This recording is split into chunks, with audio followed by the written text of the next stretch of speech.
اب اس کے بعد جو ہے میں بالکل کلم کلا انتظار کر رہا ہوں کہ میرے ساتھ جو کرنا چاہیے مزید بھی پرچے کریں گے، ماریں گے، اغوا کریں گے، گولی ماریں گے.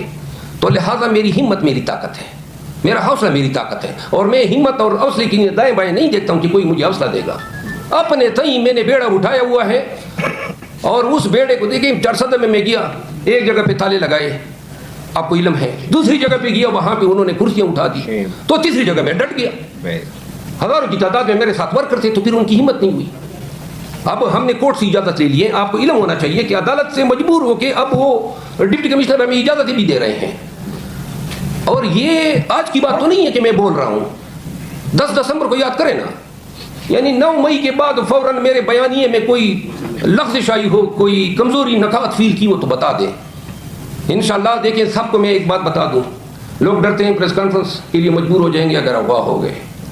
میں بالخصوص پشتون کو